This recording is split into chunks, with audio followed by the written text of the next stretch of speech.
Hello दोस्तों, class 10 के लिए आपका हिंदी का ये बेड़ा बैच, जिसमें हिंदी का जो गोधरी फर्स्ट जो होता है उससे आपका टोटल क्वेश्चन आंसर ऑब्जेक्टिव आज कराया जा रहा है किसान क्लासेस पर, जिसमें आपको ये देखिए कक्षा 10 हिंदी श्रम विभाजन और जाति प्रथा, जितने भी ऑब्जेक्टिव टाइप से क्वेश्चन बनते हैं क्लास 10 की हिंदी की फर्स्ट बुक से, वो सारे ऑब्जेक्टिव क्वेश्चन जो आपके हैं वो आज कवर हो जाएंगे। इससे पढ़ने के बाद आपका हिंदी में जो दिक्कत होता है ऑब्जेक्टिव का, वो एकदम होने वाला नहीं है। 50 में 50 आपका ऑब्जेक्टिव का हिंदी एकदम लगा के आइएगा एग्जाम बोर्ड में। चलिए हम लोग ऑब्जेक्टिव का पहला क्वेश्चन करते हैं, ध्यान से देखिए। पहला क्वेश्चन आप लोगों को कहता है, पहला कि श्रम विभाजन और जाति प्रथा के लेखक कौन है। श्रम विभाजन और जाति प्रथा जो है उसके लेखक कौन है। तो इसके जो आंसर होते हैं देखिए, बाबा साहब भीमराव अंबेडकर। आप लोग जानते हैं कि श्रम विभाजन और जाति प्रथा जो चैप्टर है उसके राइटर कौन है, लेखक कौन है, तो हमारे भीमराव अंबेडकर है। ठीक, चलिए आगे बढ़ते हैं। दूसरा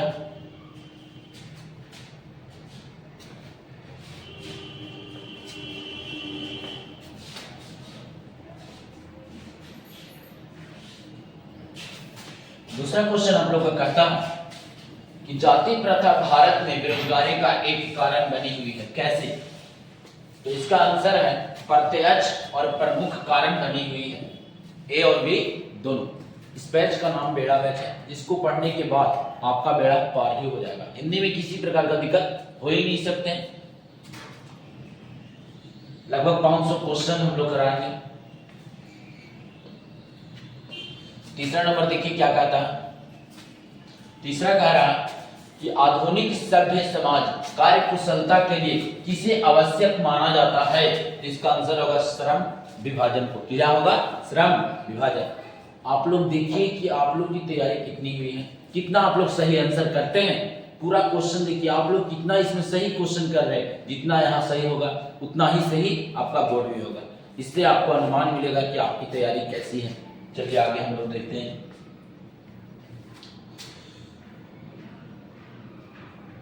चौथा नंबर क्वेश्चन देखिए क्या कह रहा है कि लेखक को इस युग में कहां पर विडंबना दिखाई देती है। इसका आंसर है जातिवाद, यानी जातिवाद में लेखक को क्या दिखाई दे रहा है? विडंबना दिखाई दे रहा। चलिए आगे हम लोग देखते हैं। पांचवा नंबर क्वेश्चन कहता है कि डॉक्टर भीमराव अंबेडकर के माता का क्या नाम था। तो इसका नाम था भीमाबाई। क्या नाम था? भीमाबाई। इस सेशन को हम लोग कुछ फास्ट करेंगे ताकि पूरा क्वेश्चन हमारा कवर हो सके।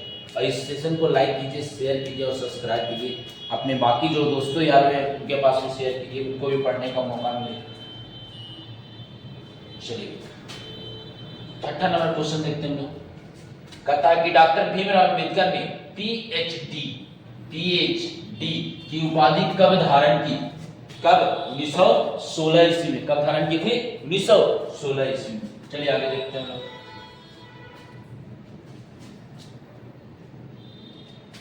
देखिए सातवां नंबर कहता है मूक नायक क्या है। मूक नायक क्या है? तो मूक नायक एक प्रकार का पत्रिका है। क्या है? मूक नायक एक प्रकार का पत्रिका है जी। चलिए इसी प्रकार से फास्ट हम लोग काम करेंगे ताकि पूरा क्वेश्चन कवर हो सके। आठवां नंबर क्वेश्चन क्या कहता है कि डॉक्टर भीमराव अंबेडकर के पिता का क्या नाम है। डॉक्टर भीमराव अंबेडकर के पिता का क्या नाम है? तो रामजी सकपाल। क्या नाम था? रामजी सकपाल नाम था। चलिए आगे देखते हैं। 9 नंबर क्वेश्चन कहता है कि डॉक्टर भीमराव अंबेडकर की मृत्यु कब और कहां हुई। डॉक्टर भीमराव अंबेडकर की मृत्यु कब और कहां हुई। तो 1956 में दिल्ली में इसकी मृत्यु हुआ था। कहां हुआ था जी? 1956 में दिल्ली में। और जन्म कब हुआ था? तो जन्म मध्य प्रदेश में जन्म हुआ था। क्या हुआ था? जन्म हुआ था महू मध्य प्रदेश। महू मध्य प्रदेश 1498 में इसका जन्म हुआ था। चलिए आगे देखते हैं।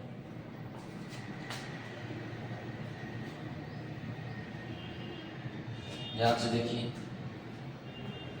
फिर कहता कि डॉक्टर भीमराव अंबेडकर का जन्म कब हुआ। तो देखिए कब हुआ, इसका जन्म कब हुआ जी, अभी हम बताएं कि 14 अप्रैल 1891 में इसका जन्म हुआ जी। 14 अप्रैल 1891 में इसका जन्म हुआ। चलिए आगे देखिए 11 नंबर क्वेश्चन क्या कहता है। 11 नंबर कह रहा है कि भीमराव अंबेडकर की दृष्टि में भाईचारे का वास्तविक स्वरूप कैसा था जी। तो भाईचारे का जो वास्तविक स्वरूप था दूध और पानी के मिश्रण के जैसा था। ये क्वेश्चन बहुत बार पूछा जा चुका है।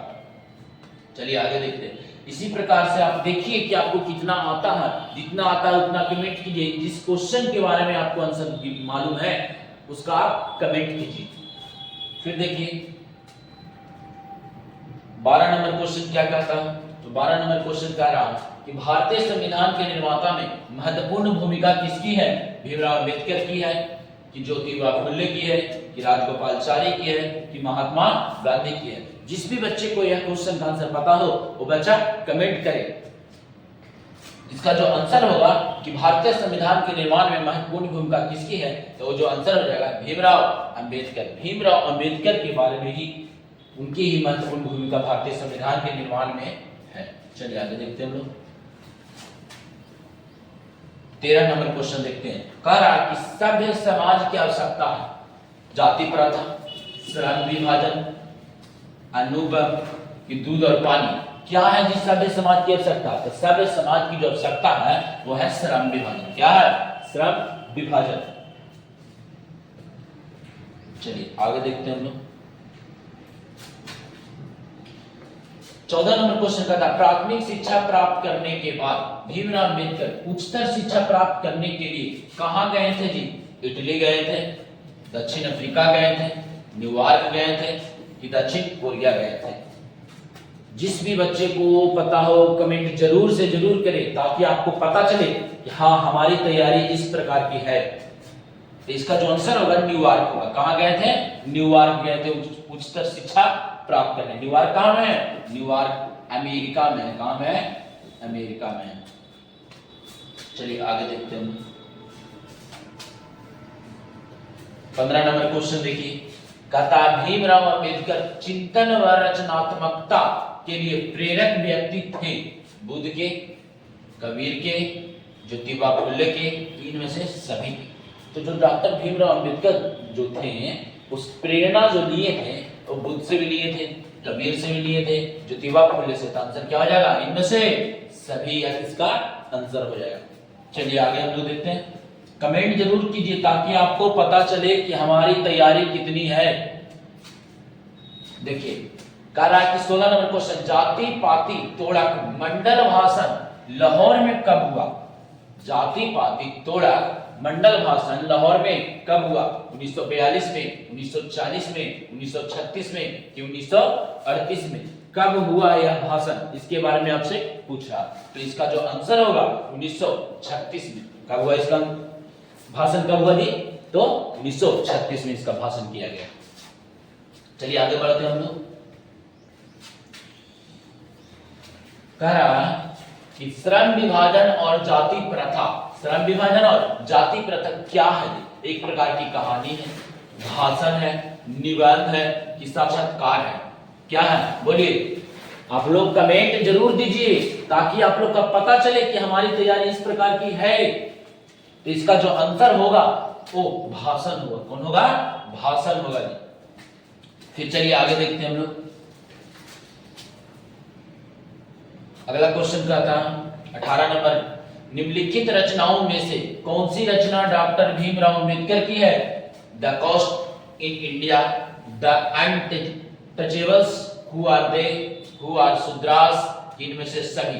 तो इसके द्वारा, इनके द्वारा जो भी किताब लिखी गई थी वह the cost of in India भी थी, द अनटचेबल्स भी था, हु आर दे भी था, हु आर शूद्रास भी था। इसलिए इसका आंसर हो जाएगा इनमें से सभी, आंसर हो जाएगा। चलिए आगे देखते हैं हम लोग 19 नंबर क्वेश्चन। 19 नंबर क्वेश्चन आपसे कहता है कि लेखक की दृष्टि में विडंबना की बात क्या है। लेखक की दृष्टि में विडंबना की बात क्या है, इस बारे में आपसे क्वेश्चन कर रहा। तो इसका जो आंसर होगा वो क्या होगा, जातिवाद के पोषक की कमी नहीं है, जातिवाद के पोषक नगण्य है। आर्थिक दृष्टि से जातिवाद उचित है कि जातिवाद लोकतंत्र के विरुद्ध नहीं है। तो जो इसका आंसर होगा ए होगा, जातिवाद के पोषक की कमी नहीं है, जातिवाद के पोषक की कमी नहीं है। चलिए आगे हम लोग देखते हैं 20 नंबर क्वेश्चन। कितना नंबर? 20 नंबर क्वेश्चन देखते हैं। 20 नंबर क्वेश्चन कहता है कि लेखक की दृष्टि में आदर्श समाज कैसा होना चाहिए, कैसा होना चाहिए, इसके बारे में लेखक आपसे पूछता है। ऑप्शन आपके हैं, स्वतंत्रता, समानता, भ्रातृत्व का भाव हो, सभी धनी हो, जिसमें सभी पढ़े लिखे हो, जिसमें सभी स्वस्थ हो। तो इसका जो आंसर होगा लेखक की दृष्टि से वह होगा कि जिसमें स्वतंत्रता, समानता और भ्रातृत्व का भाव हो, उस वही लेखक की दृष्टि में कैसा समाज रहेगा, उस समाज को आदर्श समाज लेखक कहता है। चलिए आगे देखते हैं हम लोग।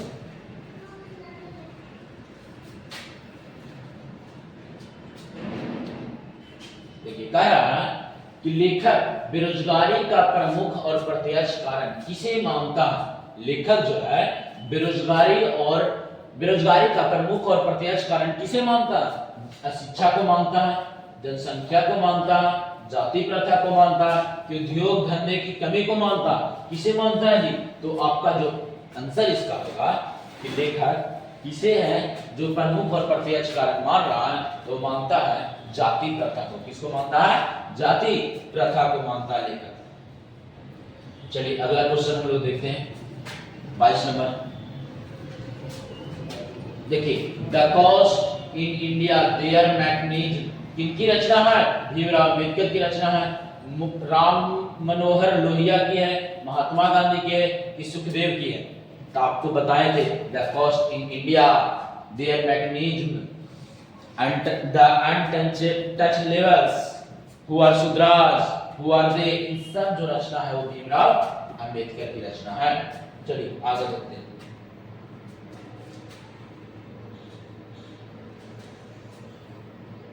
कहता है आर्थिक पहलू से भी जाति प्रथा है, आर्थिक पहलू से भी जाति प्रथा है, लाभदायक जाति प्रथा है, हानिकारक है, अनुकूल है, कि इनमें से सभी है। तो इसका जो आंसर होगा कि जाति प्रथा जो है एक प्रकार का हानिकारक है। हमारे लिए क्या है जाति प्रथा?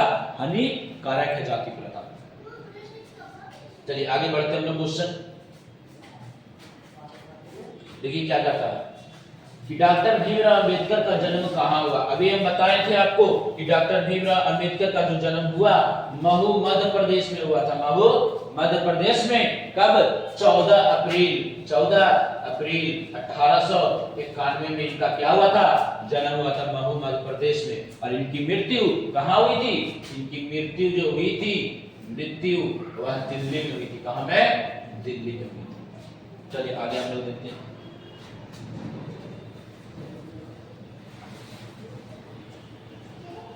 ध्यान से देखिए, 25 नंबर, डॉक्टर भीमराव अम्बेडकर ने किस पत्रिका का संपादन किया? आपका है उज्जवल भारत का, उड़ता भारत का, बहिष्कृत भारत का, कि पुरस्कृत भारत का? बताइए किसका जो पत्रिका का संपादन डॉक्टर भीमराव अम्बेडकर ने किया था? तो इस पत्रिका का नाम था बहिष्कृत भारत। किसका किया था? बहिष्कृत भारत का। चलिए आगे देखते हैं।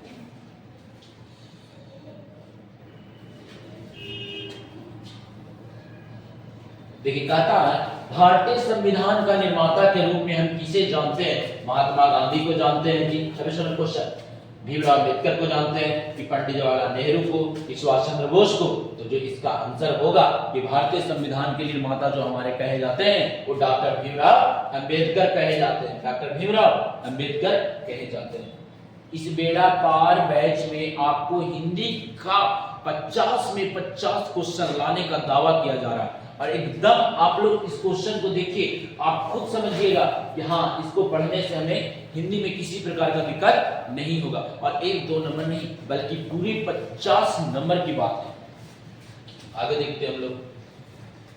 आगे कहता है 27 नंबर क्वेश्चन क्या कह रहा है कि आधुनिक सभ्य समाज श्रम विभाजन को आवश्यक क्यों मानता? आधुनिक सभ्य समाज श्रम विभाजन को आवश्यक क्यों मानता? कार्य कुशलता के लिए, भाईचारे के लिए, रूढ़िवादिता के लिए, इनमें से कोई नहीं। तो जो आधुनिक सभ्य समाज है ना, वो श्रम विभाजन को आवश्यक मानता है कार्य कुशलता के लिए। किसके लिए? कार्य कुशलता के लिए। चलिए आगे हम बढ़ते हैं। कहता है कि श्रम विभाजन और जाति प्रथा पाठ बाबा साहब के किस भाषण से संपादित है? The caste in India, their mechanism, genesis and development, annihilation of caste, who are Shudras. देखिए ये जितने भी बुक है वो सब लिखे गए हैं डॉक्टर भीमराव अंबेडकर के द्वारा, भीमराव अंबेडकर के द्वारा लिखे गए हैं। लेकिन आपसे क्वेश्चन पूछता है कि श्रम विभाजन और जाति प्रथा पाठ बाबा साहब के किस भाषण का संपादित अंश है? तो जो आंसर हमारा होगा annihilation of cost, annihilation of cost इसका आंसर होगा। चलिए आगे देखते हैं हम लोग। क्वेश्चन कर रहा हूं 29 नंबर कि अंबेडकर के भाषण एनहिलेशन ऑफ कॉस्ट को, देखिए अभी क्वेश्चन आया था, तो अंबेडकर के भाषण एनहिलेशन ऑफ कॉस्ट को किसने हिंदी में रूपांतरित किया जी? हिंदी मतलब कि जो लिखे थे उसको हिंदी में किसने रूपांतरित किया? ललाई सिंह यादव थे, किशोरी लाल थे, मोहन वाजपेयी थे, इनमें से कोई नहीं थे। तो इसका जो आंसर होगा वो ललाई सिंह यादव होगा। बहुत बार क्वेश्चन पूछा जा चुका है, इस कारण से आपको बोल रहे हैं कि आप देखिए कि आप कितना जानते हैं, कमेंट कीजिए कि हाँ सर इसका आंसर ये होगा। हमारे बोलने से पहले आप कमेंट कर दीजिए, ध्यान से देखिए। 10 नंबर क्वेश्चन का 30 नंबर क्वेश्चन कहता है कि भीमराव अंबेडकर का जन्म किस परिवार में हुआ? ब्राह्मण परिवार, क्षत्रिय परिवार, दलित परिवार कि काश्य परिवार? आप जानते हैं कि डॉक्टर भीमराव अंबेडकर एक दलित वर्ग के थे जिनका जन्म एक नीचे जाति के घर में हुआ था, जिन्होंने छुआछूत को खत्म किया था। तो वो वर्ग था वो दलित वर्ग। कौन वर्ग? दलित वर्ग। इसका क्या हो जाएगा? आंसर हो जाएगा। चलिए आगे हम लोग देखते हैं। इसी के साथ आपका जो पहला जो चैप्टर है उसका एकदम समाप्त हो चुका है। और आपको हम बता दें कि देखिए आपको इस चैनल पर टोटल हिंदी का ऑब्जेक्टिव कराया जाता है और टोटल एकदम 50 में 50 हिंदी लाने का दावा किया जा रहा है। इस बैच का नाम जो है वो है बेड़ा पार बैच। क्या नाम है? बेड़ा पार बैच, बेड़ा पार बैच, जिससे आपको हिंदी का जो बेड़ा एकदम पार हो जाएगा। ठीक है, आगे देखिए पहला चैप्टर से हमारा जितने भी ऑब्जेक्टिव बनते थे वो सारे ऑब्जेक्टिव हमारे क्या हो चुके? खत्म हो चुके। इसी प्रकार हम आगे भी जो दूसरा जो कहा जाता है कि दूसरा चैप्टर से जो बनेंगे उस दूसरे चैप्टर को भी जो 20 के दांत है उस 20 के दांत से जितने ऑब्जेक्टिव क्वेश्चन बनेंगे उसके बारे में उसका क्लियर हम लोग करेंगे। ध्यान से देखिए।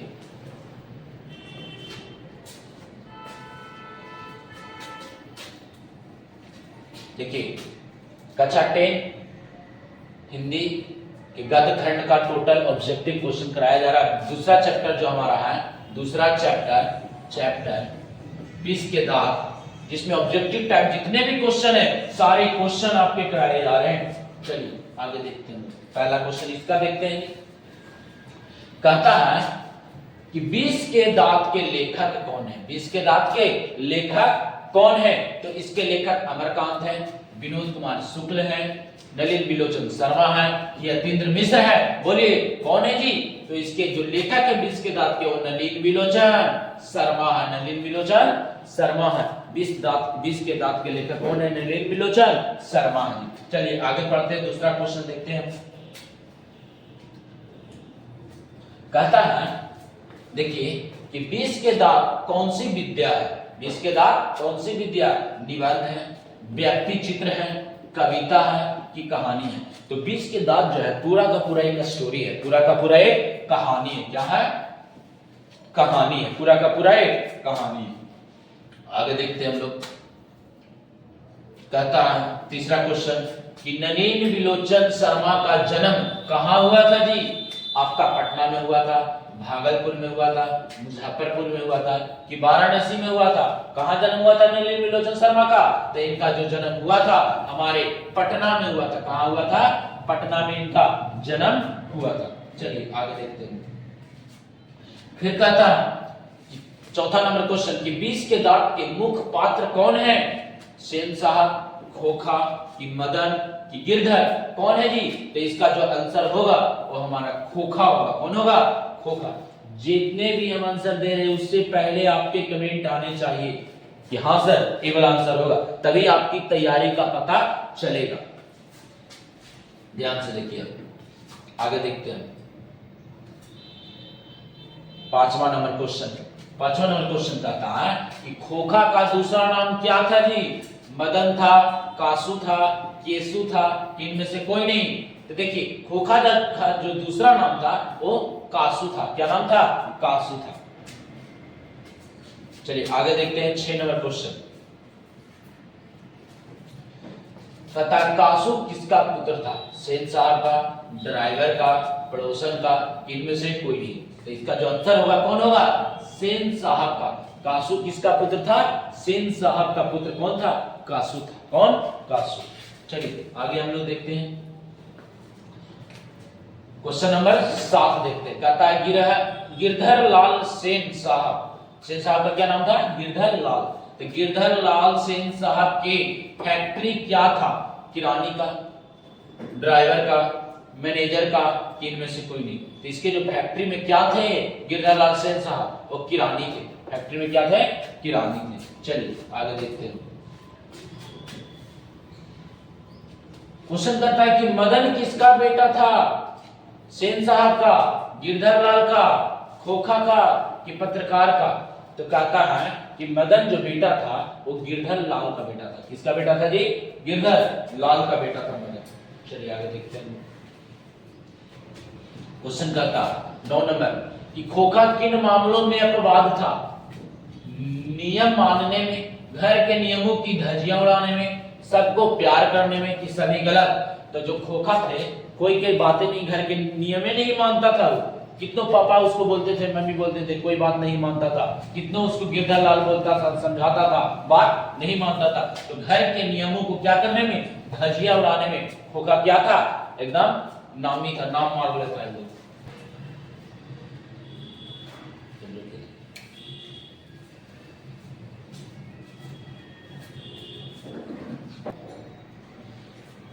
चलिए देखते हैं। कहता अगला क्वेश्चन कि खोखा के दांत किसने तोड़ डाले? खोखा के दांत किसने तोड़ डाले? कासू ने, मदन ने, सेन साहब ने कि गिरधर लाल ने? तो जो कासू, जो खोखा था जिसका नाम था कासू, उस खोखा के जो दांत तोड़े थे वो मदन ने तोड़े थे। किसने तोड़े थे?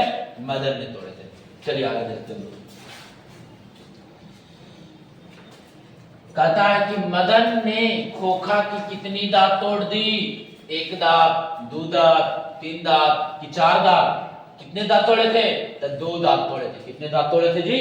2 दांत तोड़ दिए थे। किसने? तो मदन ने खोखा के 2 दांत तोड़ दिए थे। चलिए आगे देखते हैं हम लोग। अगला क्वेश्चन कहता है कि सेन साहब की नाई मोटर कार कितने की थी? सेन साहब की जो नाई मोटर कार जो थी वह कितने की थी? तो सेन साहब की जो नई मोटर कार थी, कौन मोटर कार? नई मोटर कार कितने की थी? तो वह 7500 रुपए की थी। कितने से की थी? 7500, या इसी को 7500 बोल सकते हैं। 7500 की थी, यानी 7500 रुपए की थी। तो दिक्कत? चलिए आगे देखते हैं। आगे कहता है कि सेन साहब की मोटर कार किस रंग की थी? लाल की थी, सफेद की थी, काले की थी कि नीला की थी? किस रंग की जो थी सेन साहब की मोटर कार थी, किस कलर का था? तब वो जो कलर था वह काला था। कौन सा कलर था? काला।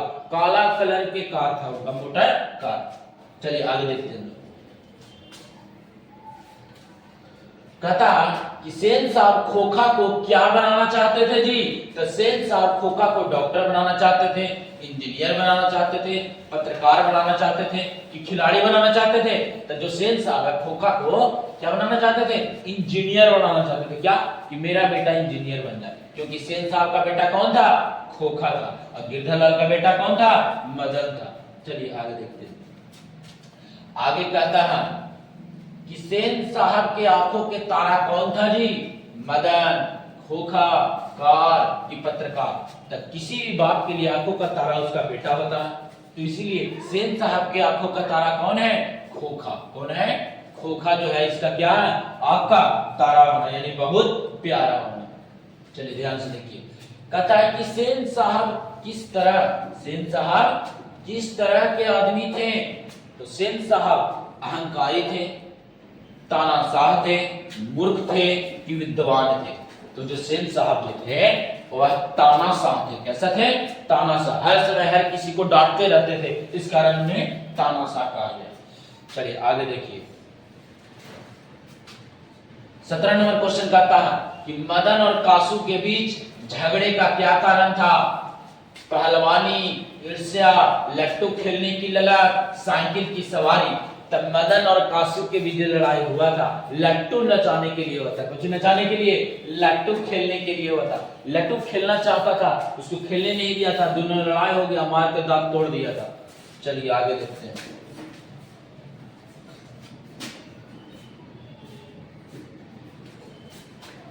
देखिए क्वेश्चन कहता है कि मदन के लिए क्या खाना मामूली बात था? प्यार खाना, मार खाना, दुलार खाना कि धुतकर, माने कि धुतकारना जिसको बोलते हैं, डांटते उठते। तो इसका जो आंसर होगा कि मदन के लिए था, मामूली बात हो गया था मार खाना। उसको बाबूजी भी मार देते थे, सेन साहब भी मार देते थे, उसकी माँ भी मार देती थी। चलिए आगे देखते हैं। अगला क्वेश्चन कहता है कि झोपड़ी और महल के लड़ाई में अक्सर कौन जीतता है? झोपड़ी वाला, महल वाला, गली वाला, इनमें से कोई नहीं। तो आप लोग भी जानते हैं कि झोपड़ी और महल की जब लड़ाई होती है तो उसमें हमेशा महल वालों की जीत होती है। किसकी जीत होती है? महल वालों की जीत होती है। इस कारण से क्यों हो गया? तो सेन साहब का जो बेटा खोखा था वह जीत गया था, और गिरधालाल का जो बेटा मदन था वो हार गया था। चलिए आगे देखते हैं हम लोग 20 नंबर क्वेश्चन, ध्यान से देखिए। कहता है कि मोटर कार को अगर खतरा था तो किससे था जी? मदन से, सोफर से, कासू से। गिरधर लाल लिख गया, यहाँ पे गिरधर लाल होगा। क्या हो जाएगा? गिरधर लाल हो जाएगा। किससे क्या हो जाएगा? गिरधर लाल। कहता है कि मोटर कार को खतरा था, तो खतरा था कासू से। किससे खतरा था? कासू से खतरा था। चलिए आगे देखिए, कहता है कि नरेंद्र बिलोचन शर्मा का जन्म कब हुआ? नरेंद्र बिलोचन शर्मा का जन्म कब हुआ जी? 18 फरवरी 1916 को, 2 फरवरी 1907 को, 22 अप्रैल 1925 को कि 10 मई 1900 को। तो इनका जो जन्म हुआ था नरेंद्र बिलोचन शर्मा का, वह 18 फरवरी 1916 को हुआ था। आपको फिर से बता दें, क्लास 10 के लिए जो बोर्ड का एग्जाम देने वाले हैं, जितने भी गद्यखंड है हिंदी के, उसके ऑल क्वेश्चन ऑब्जेक्टिव आपको आज करा दिया जा रहा। इस बैच का नाम बेड़ा बैच रखा गया। कौन बैच? बेड़ा बैच। इससे क्या होगा? आपके बोर्ड में जितने भी हिंदी के ऑब्जेक्टिव क्वेश्चन आएंगे, एक भी आपको छूटने वाले नहीं है। चलिए आगे देखते हैं। और कमेंट तो आप लोग कीजिए ही कीजिए, ताकि आप लोगों को पता चले कि आप लोग कितनी तैयारी के साथ आए हैं, कितने तैयार हैं। ध्यान से देखिए, कहता खोखा किस कहानी का पात्र है? विष के दांत, शिक्षा एवं संस्कृति, बहादुर की मछली। किस कहानी में खोखा का जिक्र किया जाता है? तो विष के दांत में। किसमें? विष के दांत में इसका किसका जिक्र किया जाता है? खोखा का जिक्र किया जाता है। चलिए आगे देखते हैं हम लोग। कहता खोखा नाउमीद बुढ़ापे का क्या था जी? आंखों का तारा था, सहारा था, कि आंखों का किरकिरी था, कि इनमें से कोई नहीं। तो कोई भी बुढ़ापे का सहारा रहता है। क्या रहता है? सहारा। तो खोखा भी नाउमीद बुढ़ापे का सहारा था। किनका सहारा था? सेन साहब का सहारा था। चलिए आगे देखते हैं। कहता है सीमा कौन थी? सीमा कौन थी? सेन साहब की बेटी थी, सेन साहब की पत्नी थी, ड्राइवर की बेटी थी, कि सेन साहब की बहन थी। जो सीमा जो थी वो सेन साहब की बेटी थी, सेन साहब की बेटी। और खोखा जो था सेन साहब का बेटा था। चलिए आगे देखते हैं। अगला क्वेश्चन कहता है कि सेन साहब की गाड़ी कौन छू रहा था?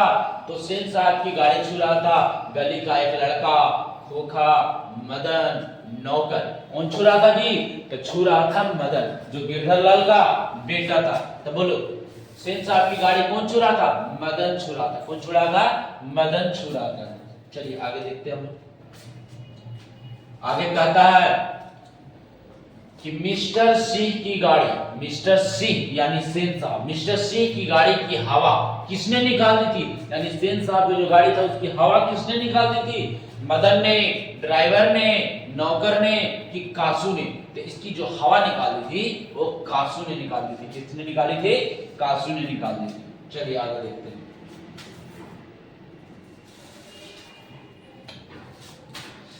27 नंबर क्वेश्चन का था कि कासू मदन के साथ किस खेल में शरीक होना चाहता था? कासू जो है मदन के साथ किस खेल में शरीक होना चाहता था? फुटबॉल में, हॉकी में, बैडमिंटन में कि लट्टू में? तो जो कासू और मदन के साथ खेल में शरीक होना चाहता था लट्टू नचावे में, आई में नहीं नचावे दिया था, दोनों में लड़ाई हो गया, मार के दांत तोड़ दिया। चलो आगे देखते हैं।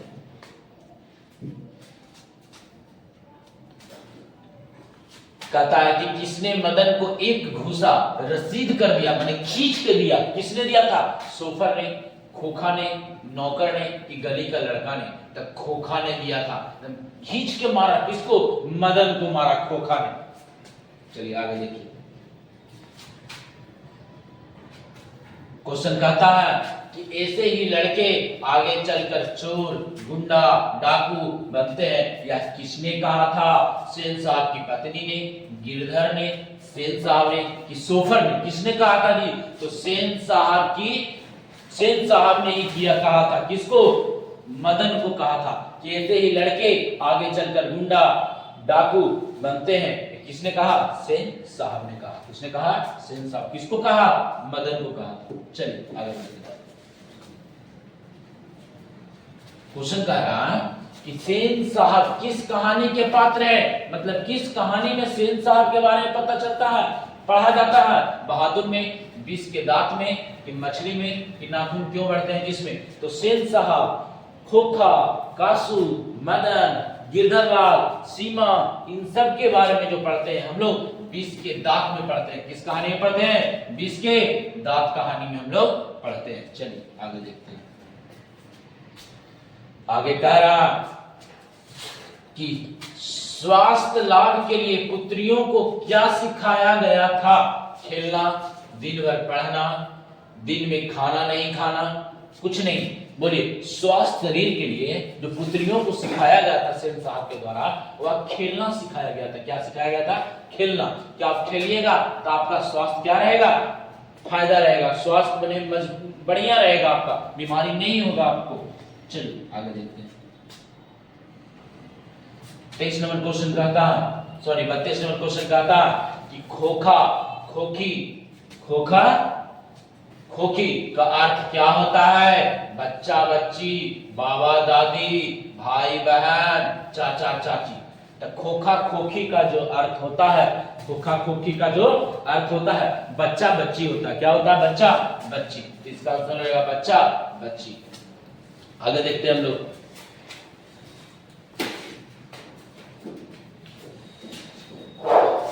देखिए कहता सोफर का अर्थ क्या होता है?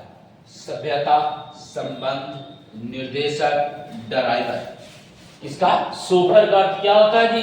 सभ्यता होता है, संबंध होता है कि निर्देशक होता है कि ड्राइवर होता है? तो सोफर का जो अर्थ होता है वो ड्राइवर होता है। क्या होता है? ड्राइवर। सोफर का अर्थ क्या होता है? ड्राइवर होता है। चलिए आगे देखते हैं।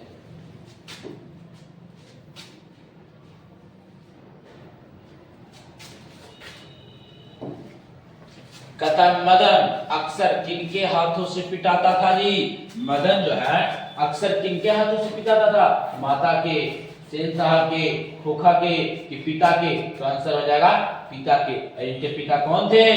गिरधर लाल, गिरधर लाल थे। यही मारते रहते थे कि काहे लड़ाई करता है महलों वालों के साथ। चलिए अगला चैप्टर। अब देखिए, अब हम लोग कक्षा 10 गदखंड जो पढ़ रहे हैं, तीसरा चैप्टर पढ़ेंगे भारत से ऐतिहासिक के। इसका ऑब्जेक्टिव क्वेश्चन जितने भी इसके टाइप के होंगे जो एग्जाम में आएंगे वही क्वेश्चन आपको कराए जाते हैं।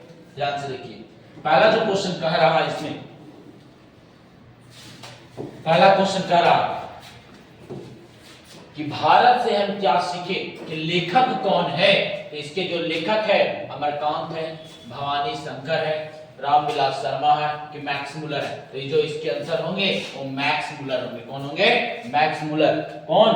Max Muller. मतलब कि भारत से हम क्या सीखे, इसके जो लेखक कौन है? मैक्स मुलर है। इस सेशन के आपके लिए बिहार बोर्ड जो भी एग्जाम देने वाले उनके लिए बहुत वीवीआई है, इसको शेयर कीजिएगा दोस्तों के पास ताकि वो भी पढ़ पाए। आप लोग कमेंट तो जरूर कीजिए कि आपको, ताकि पता चल सके कि आप कितने तैयार हैं, कितने तैयारी के साथ आए हैं। ध्यान से देखिए, कहता है कि मैक्स मुलर कहाँ के रहने वाले थे? भारत के, पाकिस्तान के, जर्मनी के, कि अमेरिका के? तो मैक्स मुलर जो थे वो जर्मनी के रहने वाले थे। कहाँ के? जर्मनी के रहने वाले थे। आगे देखिए ध्यान से, कहता है कि भारत से हम क्या सीखे। पाठ कौन सी विद्या है? कहानी है, निबंध है, साक्षात्कार है, कि भाषण है? तो भारत से हम क्या सीखे, ये एक प्रकार का भाषण है। क्या है? भाषण। इसका आंसर क्या हो जाएगा? भाषण। ध्यान से देखिए आगे, आगे कहता है मैक्स मुलर को वेदांतियों का वेदांती किसने कहा? विवेकानंद ने, रामानुजाचार्य ने, शंकराचार्य ने, महात्मा गांधी ने। मैक्स मुलर को वेदांतियों का वेदांती कहा। किसने कहा जी? तो आपके विवेकानंद ने कहा था। कि कौन के थे हमारे? विवेकानंद ने कहा था मैक्स मुलर को वेदांतियों का वेदांती कहा जाता। मैक्स मुलर को वेदांतियों का वेदांती मैक्स मुलर को कहा जाता। चलिए आगे देखते हैं हम लोग क्वेश्चन। क्वेश्चन करता है कि भारत में सर्वाधिक आबादी कहाँ बसती है? महानगरों में, शहरों में, गांव में, कि गलियों में? तो जो भारत में सबसे ज्यादा जो नगर यानी गांव वाले लोग जो बसते हैं वो बसते हैं गांव में। कौन बसते हैं? सर्वाधिक आबादी कहाँ बसती है? गांव में बसती है। गांव में लोग बसते हैं सबसे ज्यादा। आगे देखिए, आगे कहता है कि सच्चा भारत कहाँ बसता है जी? शहरों में, महानगरों में, गांव में, कि सरायों में? तो सबसे जो सच्चा भारत बसता वह गांवों में बसता। कहाँ बसता? गांव में बसता है। सच्चा भारत गांव में बसता। फिर कहता है आपसे, देखिए कि दारिश क्या है? सोने के सिक्के, चांदी के सिक्के, पीतल के सिक्के, कि लोहे के सिक्के? तो जो दारिश था वह सोना का सिक्का था। क्या था? सोना का सिक्का था। सोना का सिक्का था। दारिश क्या था जी? सोना का सिक्का। चलिए आगे देखते हैं।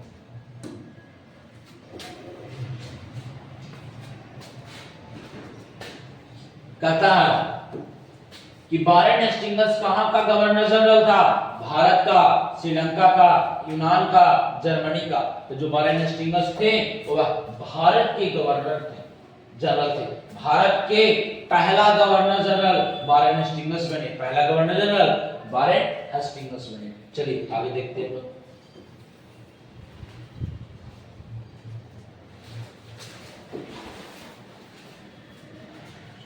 कहता पारसी धर्म के संस्थापक कौन थे? पारसी धर्म के संस्थापक कौन थे? बौद्ध, जैन, वैदिक, जरथ्यूस्ट। कौन थे? जरथ्यूस्ट। पारसी धर्म के जो संस्थापक कौन थे? जरथ्यूस्ट थे। जरथ्यूस्ट। चलिए आगे देखते हैं लोग। कहता हरकस कौन था? हरकस कौन था जी? तो हरकस जो था भूवैज्ञानिक था, कि वनस्पति वैज्ञानिक था, कि जंतु वैज्ञानिक था, कि विधि वैज्ञानिक था? तो जो हरकस था वो वनस्पति वैज्ञानिक था। कौन था? वनस्पति वैज्ञानिक था। हरकस कौन था? वनस्पति वैज्ञानिक था जी। चलिए आगे हम लोग देखते हैं। फिर कहता है कि विशाल भारत में किस चीज की खान है? सोने की, चांदी की, कोयल की, कि प्राकृतिक सुषमा की? तो जो विशाल भारत में किस चीज की खान है? प्रकृति सुषमा की खान है। किसकी खान है? प्रकृति सुषमा की खान है। चलिए आगे हम लोग देखते हैं 12 नंबर क्वेश्चन।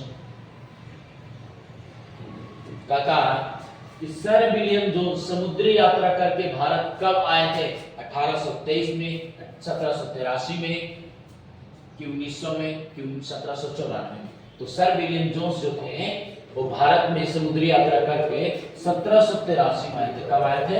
1783 में भारत आए थे। चलिए आगे देखते हैं हम लोग 30 नंबर क्वेश्चन। 30 नंबर क्वेश्चन का था कि मैक्स मुलर ने कट और केन उपनिषद का अनुवाद किस भाषा में किया। मैक्स मुलर ने कट और केन जो भाषा है उपनिषद है जिसको कट और केन उपनिषद है जिसको किस भाषा में अनुवादित किया जी। लैटिन भाषा में, हिंदी में, जर्मन में, कि संस्कृत में, इसमें क्या था। तो मैक्स मुलर जर्मनी के रहने वाले थे, इस कारण से उन्होंने इसे जर्मन भाषा में अनुवादित किया। इस भाषा में, जर्मन भाषा में। चलिए आगे देखते हैं हम लोग। फिर कहता है कि निर्वंश विद्या के संबंध किससे है। कौन विद्या। निर्वंश विद्या। प्राणी विज्ञान से, वनस्पति विज्ञान से, अंतरिक्ष विज्ञान से, कि मानव विज्ञान से। तो जो निर्वंश विद्या जो है इनका संबंध मानव विकास से, किससे। मानव विकास से था। किससे था। मानव विकास से। चलिए आगे देखते हैं।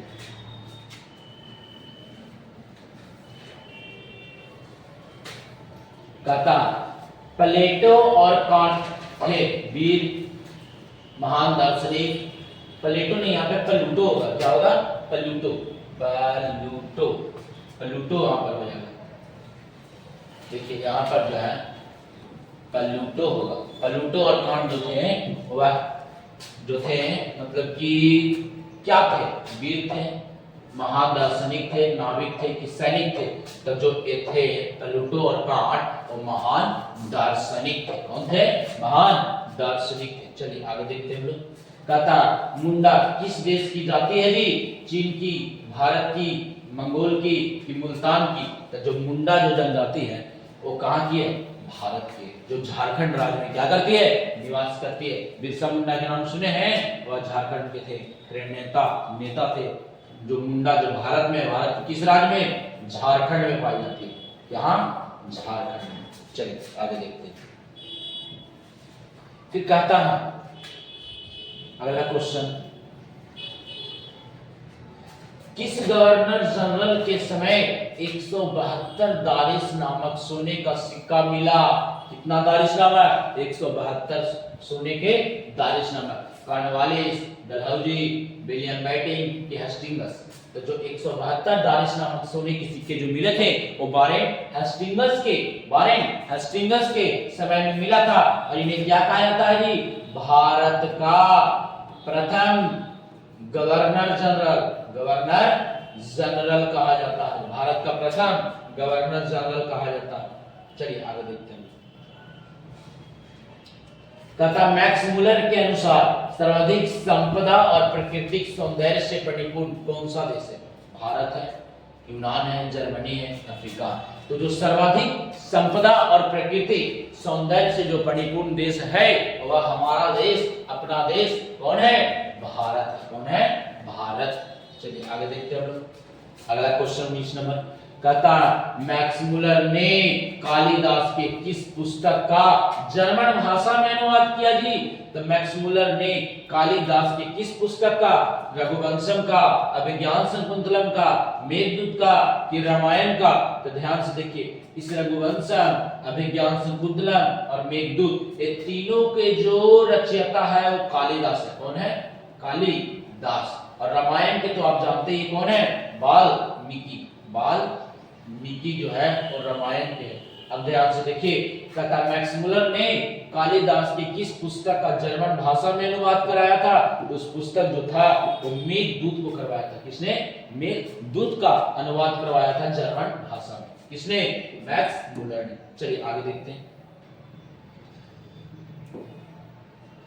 क्वेश्चन कहता कि प्लेटो नहीं, प्लूटो। कौन। प्लूटो। कहता है प्लूटो का संबंध किस देश से था। इटली से, स्पेन से, भारत से, कि यूनान से।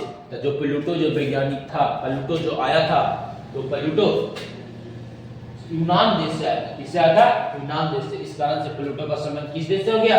यूनान से। चलिए आगे देखते हैं।